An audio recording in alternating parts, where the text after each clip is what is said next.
বন্ধুরা, আপনি কি আজও ইন্টারনেটে GTA 5 মোবাইলে ডাউনলোডের উপায় খুঁজছেন? এত ভিডিও দেখে কনফিউজড? থামুন, তাই 1 সেকেন্ডও মিস করবেন না। আসল খেলার উপায় ক্লাউড গেমিং। তবে হ্যাঁ, মোবাইলে GTA 5 খেলা সম্ভব, কিন্তু কোনো অ্যাপ ডাউনলোড করে নয়।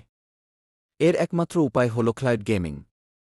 Xbox Game Pass, Nvidia GeForce Now বা Steam বরং Link একটি ব্যবহার করে হাই-স্পিড আপনি 5G অন্য বা কোনো ব্রডব্যান্ড শক্তিশালী ইন্টারনেট পিসিতে কানেকশন চলা গেমটি প্রয়োজন। আপনার ফোনের স্ক্রিনে এটি স্ট্রিম করে একমাত্র খেলতে লিগ্যাল পারেন। এবং কার্যকরী রাস্তা। স্ক্যাম থেকে এর জন্য সাবধান আপনার মনে ফোন রাখবেন। নয়। কোনো থার্ড পার্টি সাইট থেকে GTA 5 মোবাইল ডাউনলোড করলে আপনার ফোনে আপনার ভাইরাস গ্যালারি বা ঢুকতে পারে। ব্যাংকিং তথ্য হ্যাক হতে পারে।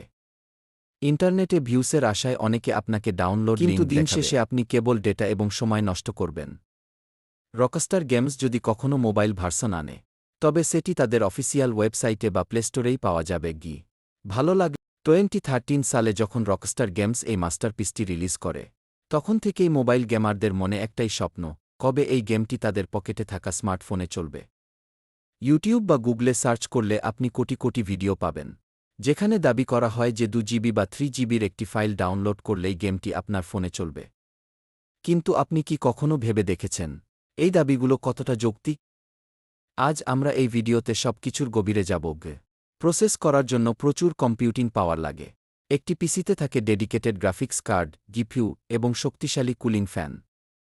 যখন পিসি গরম হয়, ফ্যানগুলো সেই তাপ বের করে দেয়। কিন্তু আপনার মোবাইলের কথা চিন্তা করুন। আপনার মোবাইল কি পারবে সেই লেভেলের গ্রাফিক্স প্রসেস করতে?